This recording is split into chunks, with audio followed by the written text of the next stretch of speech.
So మనతో పాటు అయితే పావల శ్యామల గారి కూతురు అయితే ఉన్నారు, వారితో మాట్లాడే ప్రయత్నం అయితే చేద్దాం. అమ్మ నమస్తే. అమ్మ నమస్తే అండి. హాస్పిటల్ కి తీసుకెళ్లారా మిమ్మల్ని? సో ఎవరు తీసుకెళ్లారు? కళ్యాణి గారు. కళ్యాణి గారు తీసుకెళ్లారా? ఏ టైం తీసుకెళ్లారు? పొద్దున్న తీసుకుపోయారా?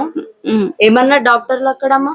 తెలియదు, కళ్యాణి గారు మాట్లాడు. కళ్యాణి గారు కాళ్ళు నరాలు వీక్ గా ఉన్నాయి, ఎముకల్లో బలం లేదు, బలంగా తిని ఏ ఫుడ్స్ అవి తింటే 2 నెలల్లో వాక్ చేస్తుంది. వాక్ చేస్తారు. ఓకే, వాక్ చేస్తారు. బలం లేదు, ఎముకల్లోను నరాల్లోను బలం లేదు. అవి బలం పట్టాలంటే బలంగా తినితే 2-3 నెలల్లో బలం వచ్చాక ఫిజియోథెరపీ చేయించి నడిపిస్తే వస్తుంది అని చెప్పి. అవునా? మరి అమ్మగారిని అయితే మిస్ అవుతున్నారా? చాలా అంటే అమ్మగారిని మిస్ అవుతున్నారా? చాలా. అంటే ఈ రోజు వాళ్ళ అమ్మగారు వెళ్ళిపోయారమ్మా పైకి, కాబట్టి ఆమె ఇప్పుడు ఏడవకూడదు. ఈ రోజు మీరు ఏడిపిస్తున్నారు. అయ్యో ఏడవకండి. అమ్మ లేకుండా నాకు ఉండాలని లేదు, నన్ను చంపేయమని మొదటి రోజు నుంచి అడుగుతున్నా. కానీ అమ్మా నీ కోసం అందరు ఇక్కడ నుంచుంటున్నారు కదా, మేము ఉన్నాము, మేము చూసుకుంటాము అని కూడా అందరు అంటున్నారు కదమ్మా.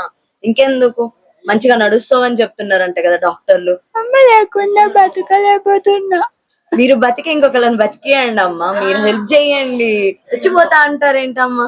అసలు ఏడవకండి, మీరు ధైర్యంగా ఉండండి. అమ్మ ఎంత ధైర్యం. అందరికీ తెలుసు అమ్మ లేకుండా బతకలేనని. నీకు చెప్పాను ఈ రోజు ఏడవకూడదు, ఏడవద్దు. టాబ్లెట్లు వేసుకొని శుభ్రంగా తినేసి టాబ్లెట్ వేసుకో, అంతే. మీరు బతకాలి, ఇంకొకళ్ళని బతికి. నడిచాక వీళ్ళే వస్తారు. మీరేనా మాధవి అని అడుగుతారు వాళ్ళు. అలా ఉండాలి నువ్వు, అలా అవ్వాలి. అంత స్ట్రాంగ్ అవ్వండి మీరు. చాలా మంది అమ్మగారికి ఫ్యాన్స్ ఉన్నారు, అమ్మగారు మిమ్మల్ని చూసుకున్నారు ఈ స్టేజ్ వరకు అని అంటే అమ్మకి ఎంత ధైర్యం ఉంది, అంతే ధైర్యంతో మీరు కూడా ముందడుగేయండి. అంత ధైర్యంతో మనం ఉండాలి. ధైర్యం, అమ్మ ధైర్యం తీసుకో. ధైర్యంగా ఉండండి, ఏడవకండి. ఏడవదు. ఖచ్చితంగా మా అసోసియేషన్ నుంచి, అదే మా అసోసియేషన్ నుంచి కూడా వాళ్ళు చేయాల్సిన హెల్ప్ వాళ్ళు చేస్తా అంటున్నారు. ఖచ్చితంగా మా అసోసియేషన్ ఇప్పుడు మీటింగ్ లో ఇది డెసిషన్ తీసుకొని తన పేరు మీద ఆల్రెడీ ఉందండి. ఆల్రెడీ వాళ్ళ అమ్మగారి పేరు మీద ఉన్నది ఇప్పుడు జాయింట్ అకౌంట్ లో ఉన్నట్టుంది నాకు తెలిసి. మళ్ళీ వెళ్ళి ఒకసారి ఒకసారి చూడాలి ఏమైంది, ఒకసారి మనం వెరిఫై చేసుకొని పెట్టి పెట్టారో లేదో. ఇన్సూరెన్స్ కూడా చేస్తామని అన్ని తీసుకున్నారు, తీసుకోలేదు, ఏమో తెలీదు. అన్ని చేపించాక అప్పుడు ఏంటంటే డెసిషన్ ప్రెసిడెంట్ గారు తీసుకుంటారు. ఏమో ఆయన ఏమైనా చెప్పొచ్చు. సో ఆ తర్వాత ఆమెకి ఏం కావాలన్నది వెల్ఫేర్ అసోసియేషన్ నుంచి ఏం చేయగలమో చేస్తాము. మరి ఎంతవరకు చేయగలమో అంతవరకు, మా లిమిట్స్ వరకు మేము చేస్తాము. అది ప్రెసిడెంట్ గారి నిర్ణయం మేరకు మా అందరి అభిప్రాయాన్ని కూడా సేకరించి చేస్తారు. ఇప్పుడు తనకి ఆ బ్యాంక్ అకౌంట్ తీసుకున్నాక మీ అందరూ ఇప్పుడు ఉన్న అకౌంట్ అయితే పెట్టండి, అదే అకౌంట్ పేరు అయితే మారుతుంది. ఆమె పేరు ఉంటుంది, ఈమె పేరుకి మార్చాలి, మారదు. జాయింట్ పెడతారు అంతే. పెట్టారు. దాన్ని అండర్టేకింగ్ ఎవరు? మా అసోసియేషన్ తీసుకొని చేస్తారు. ఓకే. సో అమ్మతో మంచి బాండింగ్ ఉండేది కదా, అమ్మతో మంచిగా మాట్లాడడము, కబుర్లు చెప్పడం, కూర్చోవడం, అమ్మతో మంచిగా అనిపించేది కదా. అప్పుడు అనిపించేదా అమ్మ? పసిపాపలాగా ఉంది అమ్మ. లాస్ట్ లో చాలా పెయిన్ ఉండేది. ఇంజక్షన్ చేస్తే ఈ పరిస్థితి వచ్చేది కాదని నాకు ఇప్పటికీ నేను అంటున్నాను. వాళ్ళు చూడలేదు, ఇంజక్షన్ చేయలేదు. గవర్నమెంట్ హాస్పిటల్ అవడం వల్ల నా సెల్ పాడైపోయింది, అందుకని వాళ్ళకి తెలియలేదు.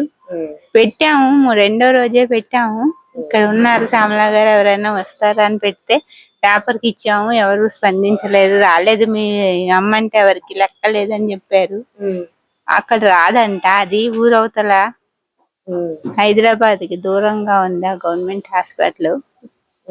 ప్రైవేట్ హాస్పిటల్ చూస్తే ఈ సిచ్యువేషన్ వచ్చేది కాదని ఇప్పటికీ నేను అనుకుంటున్నాను. వీళ్ళెవరికి తెలియకపోవడం, నా సెల్ పాడవడం వలన ఎవరికి తెలియదు. కానీ ఈ రోజు తెలుసు కాబట్టి అందరు అండగా వచ్చి నుంచి. ఎందుకు దమ్మ దూరం అయిపోయిందిగా, మళ్ళీ కనబడదంటే కదా.